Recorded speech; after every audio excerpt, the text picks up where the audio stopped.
I'm Bob Wallace from the committee, and this is the second panel addressing barriers to policy, surveillance, and funding. We have three speakers, and I want to welcome them and everybody else back, including people who might be online. Let me introduce them very briefly. Our first speaker is Dr. Teddy Scott, who is co-founder and chief executive officer of PharmaCann LLC. This is one of the largest vertically integrated and unified medical cannabis companies. His responsibilities at the firm include business development and strategic planning for pharmaceutical acquisition and development. Secondly, we have Dr. Stacy Gruber. She is director of the Cognitive and Clinical Neuroimaging Core and an associate professor of psychiatry at Harvard Medical School. Dr. Gruber's clinical research focus is applying neurocognitive models and brain imaging to better characterize risk factors for substance abuse and psychiatric conditions. And then finally, we have Dr. Eden Evans. She is the William Cox Family Associate Professor of Psychiatry in the field of addiction medicine at Harvard Medical School and founding director of the Center for Addiction Medicine of Massachusetts General Hospital. She is a member of the Schizophrenia and Depression Clinical and Research Programs of MGH, where she directs smoking cessation studies. So thank you all for participating with us, and let me start with Dr. Scott. Thank you. I'd like to start by thanking the National Academy, the committee, as well as the sponsors for the opportunity to be here and participate, but also for the report that came out recently, which was incredibly comprehensive, detailed, and also very thoughtful. As mentioned, I'm the Chief Executive Officer at PharmaCann. We view ourselves as different in the medical marijuana industry from the typical company that most people see and is common in a lot of the jokes that are out there. Our approach is from the very founding a couple of years ago is to really take a scientific objective approach with the recognition that we need data to make decisions to run our business, but more importantly from a policy perspective. And one of the things I wanted to talk about here is an opportunity, but also a need to actually act quickly and just take advantages of the opportunities that we have. And importantly, one of the things also is to, for us as well as us individually, but also the industry and also all the stakeholders, is to really focus on collaboration. We need to move quickly and take advantage of the resources. I'll start by giving a little bit of a background on myself. I'm definitely somewhat different than the typical person in the room, but also in the cannabis industry. I got my PhD in molecular biophysics at UT Southwestern with a focus on drug discovery. After my dissertation, went to law school at Northwestern, ended up for the past 15 years was practicing primarily in intellectual property with technology companies. I was an equity partner at the national law firm Polsinelli. In the science and technology group, Polsinelli is one of the leading healthcare law firms in the country. My practice was working with academic institutions, protecting, commercializing, partnering, developing new technologies that came out of their labs, and also working with biotech and pharmaceutical companies to help them do their clinical trials and commercialization. While I was there, also had a business interest, and so co-founded a previous company, Accelerated Pharma, where we're in the process of going through clinical trials on an anti-cancer compound. And then also I'm currently an outside advisor to the University of Chicago's Innovation Fund. Started the company a little more than 2 years ago. And as mentioned already, the chief executive officer there. And the important thing I think is I wanted to give this as a background before I go through my comments is, once again, a unique background, but also that I think I have somewhat of a theoretical perspective from being a researcher previously and a lawyer, but also being in business, a practical approach. And I think that's the combination of those two that we need to focus on. When the company was started and I got in and made a very large career jump giving away my law practice a couple of years ago, this was, I literally knew nothing about cannabis when the opportunity presented itself in Illinois. And was confronted with this, there's these beliefs that drive policy on the far right, or I have labeled as conservative. You will see essentially the current federal position for cannabis. No use is acceptable, no exceptions. You have a force going back a number of years now, which I have labeled on the far left, the liberal perspective, which is there should be unlimited access. This is a natural product, for goodness sakes. It's been around for millennia. You can see hieroglyphics demonstrating the use of cannabis. It's a natural product. What's the big deal? And as I was approached by this, as well as at our company a couple of years ago, it was a realization that both of these, in our belief, are irrational. There's definitely some dangers that are out there for unlimited use. We've heard it earlier today about the implications of children using cannabis. But at the same time that there's more and more data coming out, as I won't mention by name, it's a quote that I use quite often. It's someone in the room that I met with a couple of years ago when I asked them about what about the data, what about the data, what about the clinical trials, and that person said, I don't need data, I've seen it. And that's what you're seeing across the country is a moving of providing access. And what's driving that? There are people out there suffering, as well as there's a belief that the dangers that have permeated the country for the last number of decades, that the dangers are overstated. And so what you're seeing across the country is states are taking matters into their own hands and developing their own cannabis regimes. At the same time, they are recognizing that people need to be protected. And so as we're going through this policy discussion all across the country and the experiments that are going on in the numerous states, and I'm sorry, where did my screen go? I'm sorry, I'm just fixing the audio. I'm sorry, Matt? I'm just fixing the audio back here. We're getting some feedback.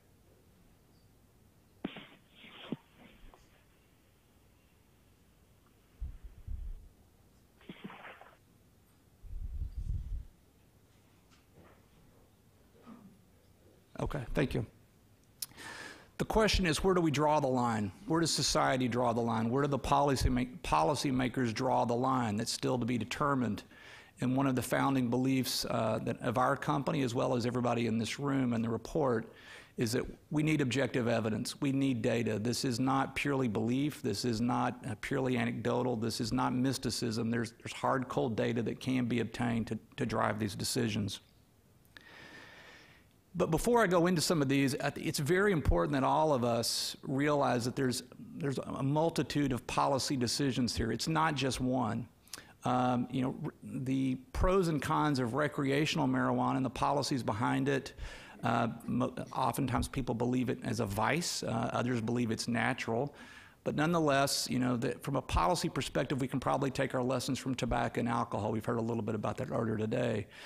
What I really wanted to focus on, though, is the difference between the policy decisions of medical marijuana and what I'll refer to as true medical marijuana. What's going on in the states right now is not medicine, okay?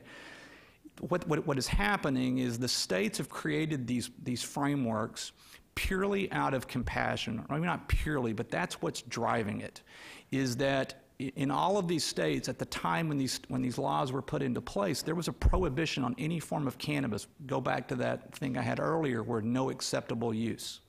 And that's, once again, from a policy decision on these states. They all have their own version of a Controlled Substance Act.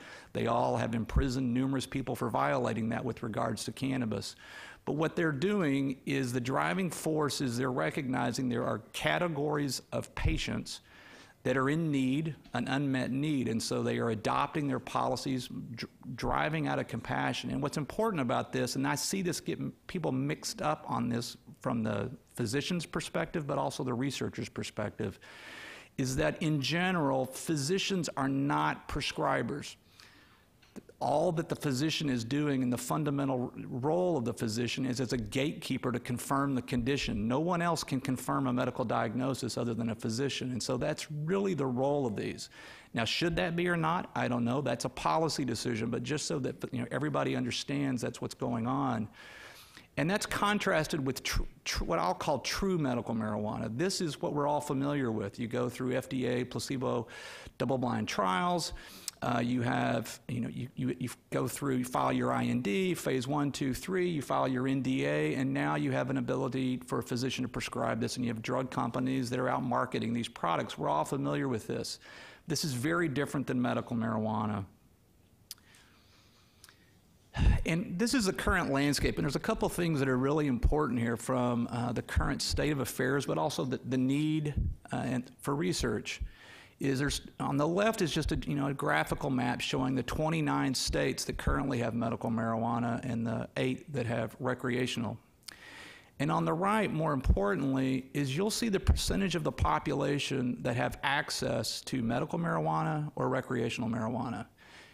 Currently, with the introduction of Florida and Ohio last year, you've now got 2/3 of the country that has access to medical marijuana.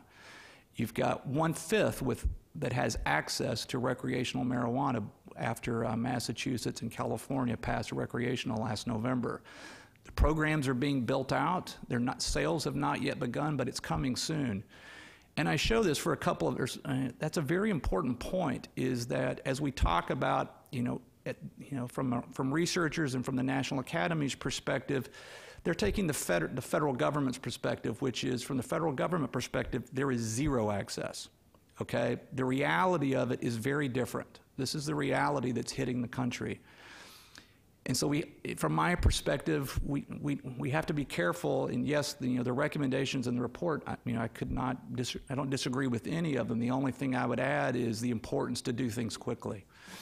And then there's one last thing, because it's important for one of the points I'll make later, is if you look at the states that have medical marijuana, most of the beliefs and just what people understand medical marijuana are based on the way that California operated going back to 1996, and perhaps Colorado for the past decade.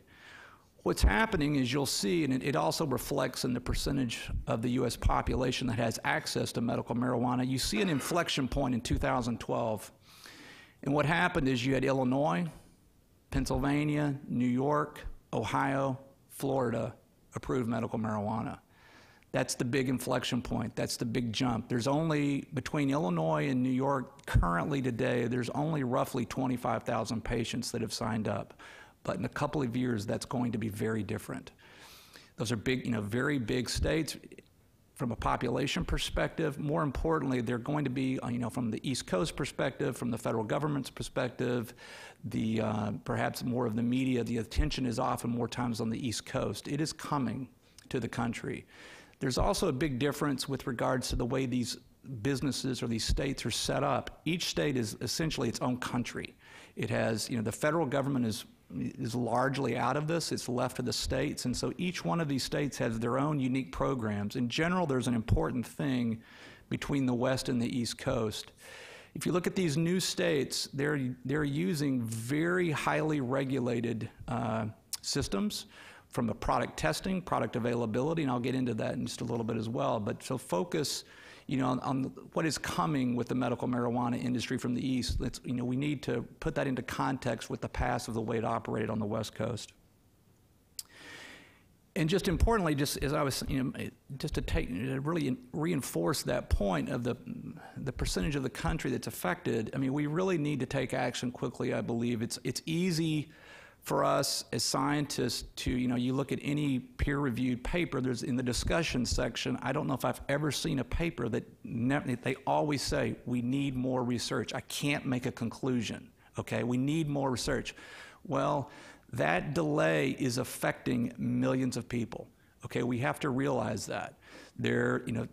So long as the federal government and other governments, still allow or do not allow any use, the economic effects of incarceration and enforcement are tremendous. There's people much smarter than I, that have done the economic analysis there, but it's profound, let alone from the racial, misappropriation or the way that different racial groups are targeted in those areas. But then also, talking to the health effects, every time that you have a patient that is suffering from one of these conditions that there really is no hope for. we have the best that we have to offer for modern day medicine really does not get them to where they want to be from their quality of life. And just the last thing I would say there is we're making these decisions, just the recognition of it is, I think as scientists, you have to be very careful the way that you communicate to the media and the general public about how, the effects, the side effects, and the dangers of marijuana compared to other things. I'll be the first, and maybe one of the few in the marijuana industry, that I disagree with people, my peers, all the time about any time they say this is a natural product and there's no danger. That's not, or I don't believe that to be the case. But what happens as a scientist is when you publish something and you say, oh, there's some side effects. Well, okay, there are the side effects, but you have to put those in perspective. I've seen so many people that aren't qualified to review the material and understand the significance of what those side effects are and how they compare to the alternatives available to a patient. So that's one recommendation I would make. So turning to us, as I mentioned, we are a medical cannabis company, from production, processing, all the way to dispensaries. And when we first started the company, we took what I'll call just a conventional R&D approach. Back from my previous background, had a number of connections that were former clients in the pharmaceutical and academic research space, and started to work on developing potential collaborations to do that research. And it's no surprise to any of y'all, particularly, that we ran into some roadblocks. The most important one, and everybody knows, is with cannabis being a Schedule I substance, it is incredibly difficult to do not only clinical but preclinical work as well. And one of the other problems is we wanted to collaborate. We wanted to provide material to studies, and we were blocked by Schedule I, at least until recently, or I guess as of today. NIDA is the only provider of material, which was obviously a roadblock for us since we would like to use some of our own product. And so what's turned recently is, as we see it, and it's one of the things I think is important for the committee to take into account, is there's actually some opportunities for alternative research and resources that are available.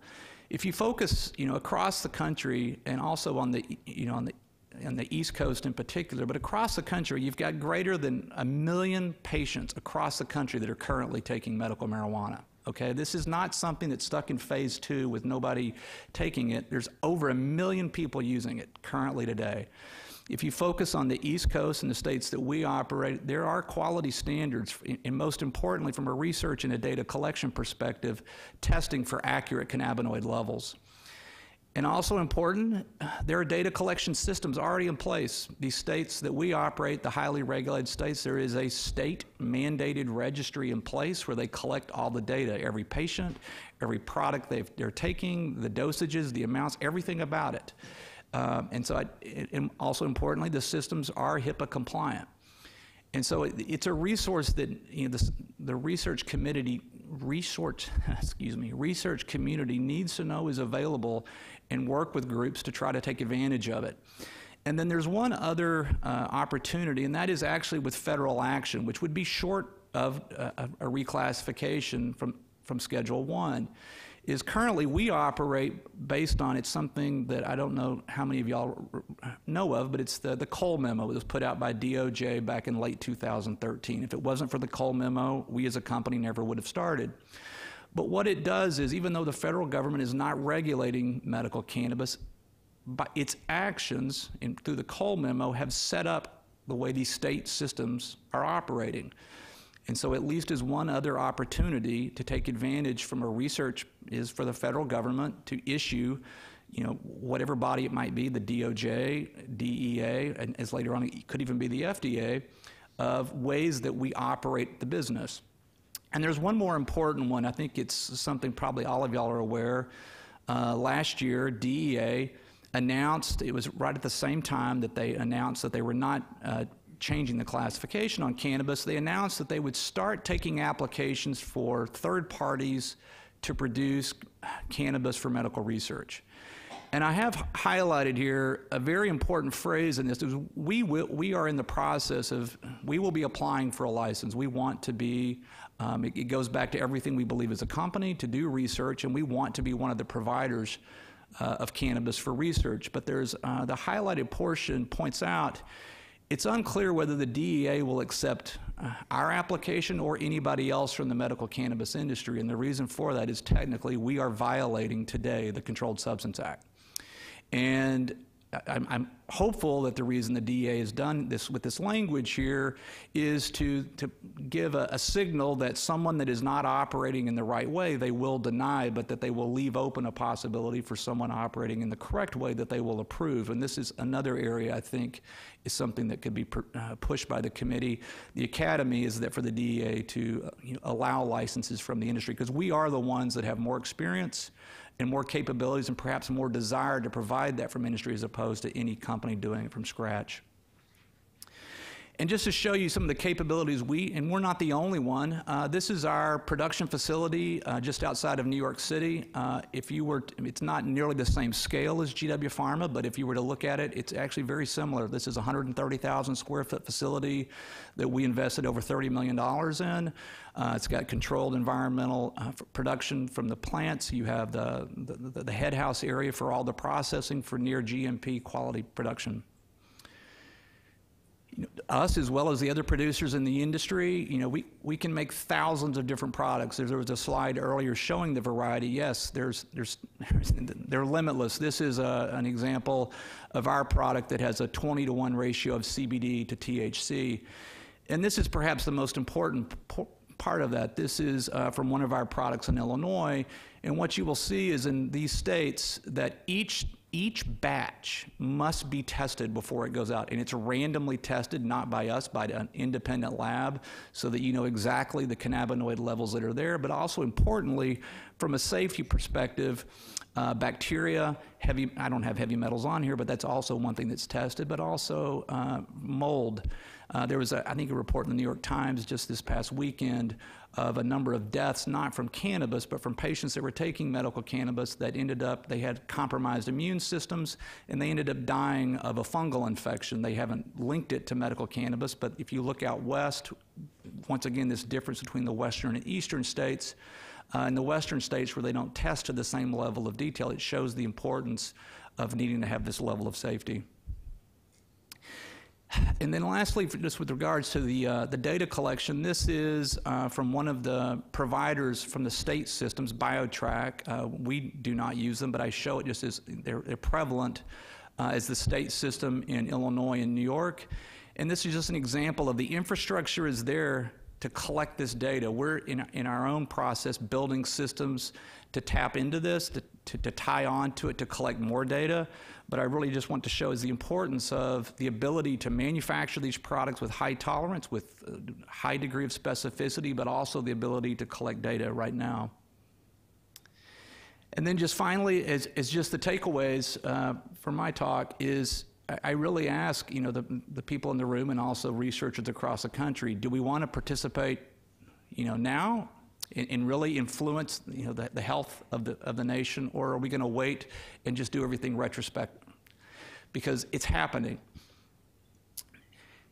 And the last thing is, and just from the committees, is I want everybody to realize there is an opportunity. There are numerous resources available today from ourselves, but others in the industry that have large investments in infrastructure for product production, testing, as well as collecting of data.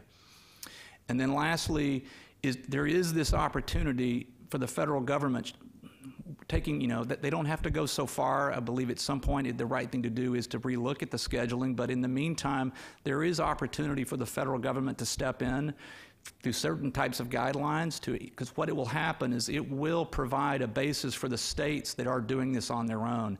And one of the things, perhaps one of the easiest things right away, at least from a safety perspective, is for the FDA to come in like how they recently did electronic cigarettes. They could easily come in and put in levels of safety and control for the providers. But anyway, with that, I'll finish. Thank you.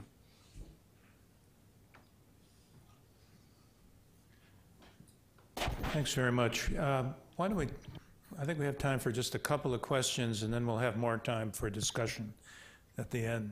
Anyone want to offer a question?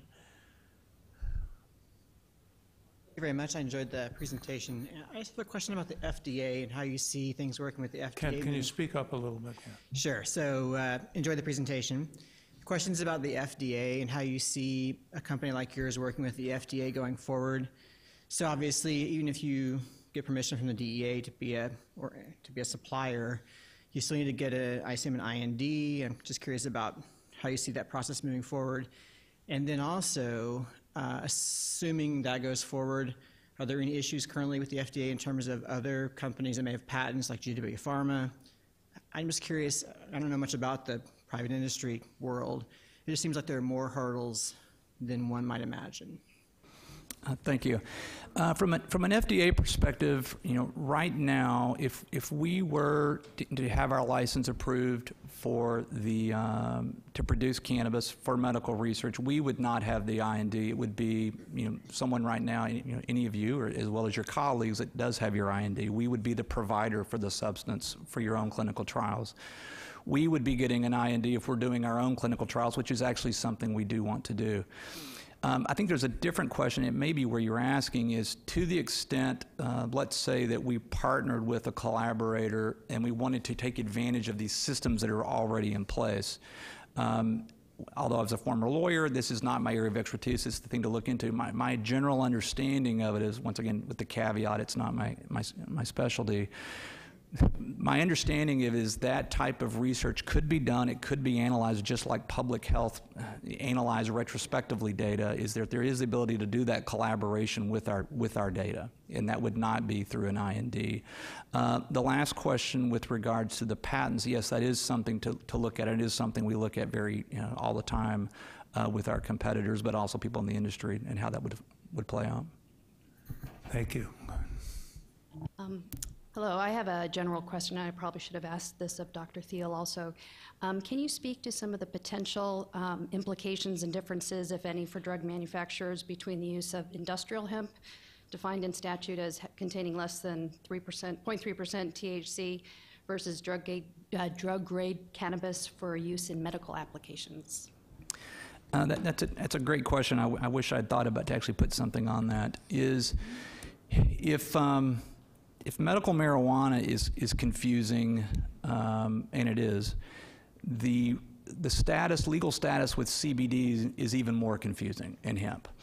And there's a big difference, perhaps more practical than real, is that the majority, and I think it's changing, but historically the providers of CBD, it was from industrial producers in Europe or Asia, and the oil that the CBD was isolated from, the goal of the manufacturers was not to make CBD. Their goal was to make fiber from the product. And so you had the cannabinoid oil was a byproduct, and one of the problems with that, from the chemical extractions to yield the fiber, you had numerous contaminants, very, very serious. And so in general, the CBD manufacturers a couple of years ago were getting this as their starting material, and the level of quality was not very good, and there was actually a high danger for anyone taking it.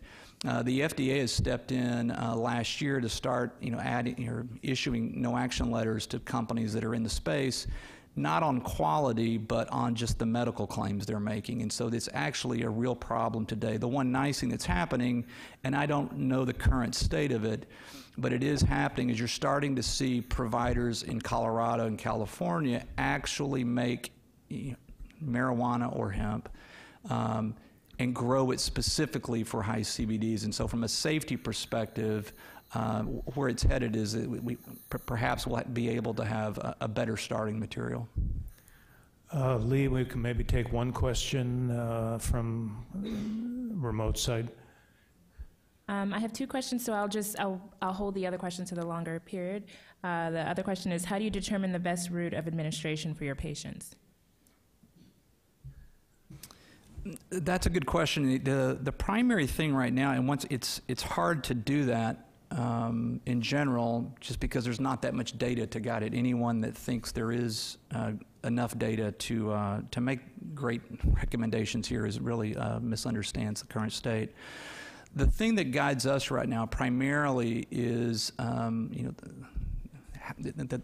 onset time is, there are products. The nice thing about inhalation, The bad thing is that the comparison to smoking. It was mentioned earlier, people that do use marijuana cigarettes use them much less frequently than tobacco cigarettes, and the industry is moving to a vaporized product that hopefully will have less health effects than the smoked cannabis.